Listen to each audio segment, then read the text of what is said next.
Shalom Bapak Saudara, apa kabar hari ini? Sangat bersyukur ya kita boleh berjumpa di dalam anugerah Tuhan untuk kita boleh menikmati sekali lagi hari yang baru yang Tuhan berikan bagi kita semua. Mari kita menjalani kehidupan hari ini bersama dengan hikmat-Nya. Dan sebagai tuntunan hari ini, sebagai ayat renungan kita yang terambil dari Kitab Amsal pasal yang ketiga, ayat 13 sampai dengan 18. Demikian firman Tuhan. Berbahagialah orang yang mendapat hikmat, orang yang memperoleh kepandaian, karena keuntungannya melebihi keuntungan perak, dan hasilnya melebihi emas. Ia lebih berharga daripada permata. Apapun yang kau inginkan, tidak dapat menyamainya. Umur panjang ada di tangan kanannya, di tangan kirinya kekayaan dan kehormatan. Jalannya adalah jalan penuh bahagia. Segala jalannya sejahtera semata-mata. Ia mendapat pohon kehidupan bagi orang yang memegangnya. Siapa yang berpegang padanya akan disebut berbahagia. Bapak Saudara, dalam bukunya Twice Pardoned, Harold Morris menyaksikan kisah hidupnya. Sebagai seorang pemuda, ia bergaul dengan teman-temannya yang nakal dulu. Sehingga suatu saat bersama dengan teman-temannya, Morris merampok sebuah gudang. Dalam peristiwa itu, penjaga gudang mati terbunuh. Dan Morris dituduh sebagai penyebab kematian, sehingga ia dijatuhi hukuman mati. Di saat menantikan eksekusi itu, ia menyerahkan hidupnya kepada Kristus. Dan Tuhan memberikan kesempatan padanya. Ia mendapatkan grasi dan dibebaskan dari penjara. Sejak itulah ia selalu menyaksikannya kepada anak-anaknya dan menghimbau mereka untuk bijaksana dalam memilih teman dan menentukan jalan hidup. Dan firman Tuhan hari ini mengingatkan betapa pentingnya hikmat, di mana hikmat lebih berharga daripada perak, emas, dan permata.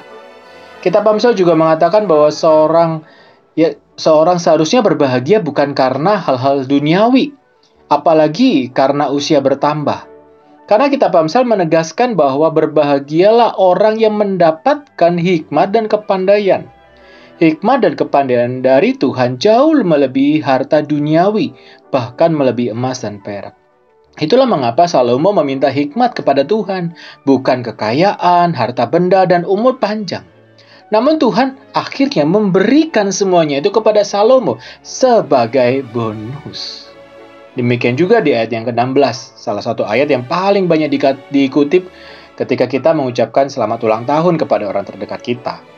Umur panjang ada di tangan kanannya, di tangan kirinya kekayaan dan kehormatan. Memang ayat ini indah banget bukan? Namun sayangnya orang lupa membaca beberapa ayat sebelumnya. Umur panjang, kekayaan, kehormatan adalah bonus bagi orang-orang yang takut akan Tuhan, yaitu orang-orang yang meminta hikmat kepada Tuhan. Dalam Mazmur 90 ayat 12, pemazmur meminta agar Tuhan mengajarnya untuk menghitung hari-hari agar ia memperoleh hati yang bijaksana. Bonus yang Tuhan berikan kepada orang yang mengutamakan hikmat dari Tuhan bukan hanya bonus di saat ini, berupa umur panjang, kekayaan, dan kehormatan. Tetapi Tuhan juga memberikan bonus di masa depan, hidup yang bahagia, jalan yang sejahtera. Selain itu Tuhan juga memberikan bonus tidak hanya kepada kita, tetapi orang-orang di sekitar kita. Kitab Amsal mengatakan bahwa kita akan menjadi pohon yang menjadi berkat bagi orang lain, sehingga setiap orang yang memegang kita mendapatkan kebahagiaan. Tuhan tidak ingin kita diberkati begitu saja dan semua selesai. Tetapi Tuhan ingin kita agar kita diberkati dan menjadi berkat bagi orang lain juga. Tuhan ingin agar melalui diri dan kehidupan kita, orang lain juga merasakan berkat dan kasih Allah dalam hidup mereka. Orang berhikmat hatinya lurus dan berjalan dengan Allah.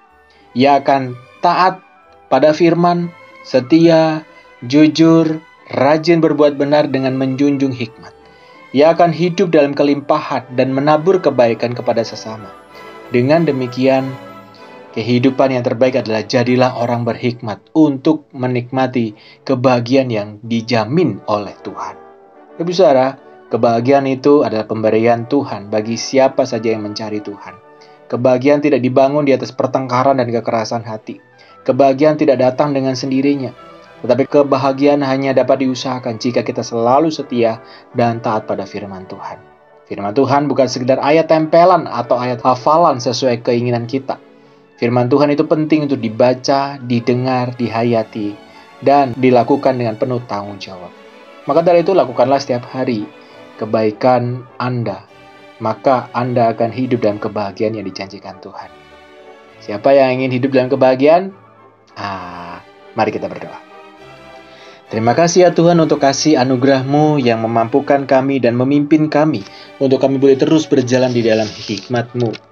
Terima kasih firman-Mu yang boleh tetap menuntun hidup kami. Di dalam masa-masa seperti yang tidak mudah, masa pandemik ini, sungguh hati kami gentar, hati kami bingung. Tetapi kami mau sungguh-sungguh taat kepadamu, kami mau dengar-dengaran akan Tuhan. Dan di sana kami menemukan kebahagiaan. Kami berdoa bagi pemerintah kami, Tuhan yang tetap memberkati agar masa pandemik ini boleh cepat selesai. PPKM biarlah boleh ditaati oleh banyak orang sehingga menurun jumlah orang yang terpapar. Dan kami berdoa bagi saudara-saudara kami yang sedang berjuang untuk memperoleh pemulihan tubuh jasmani mereka. Tuhanlah yang menyembuhkan dan menuntun. Bagi saudara-saudara kami yang terpapar, kiranya anugerah Tuhan yang memberkati hidupnya, memulihkan mereka seperti sedia kala. Terima kasih ya Tuhan, ini doa kami. Syukur kami, dan kami menyerahkan satu hari dalam tangan-Mu. Di dalam Tuhan kami, Yesus Kristus kami berdoa. Amin. Bapak saudara, selamat beraktivitas, dan jangan lupa makan buah dan sayur. Iya, berjemur juga. Tuhan Yesus memberkati kita semua.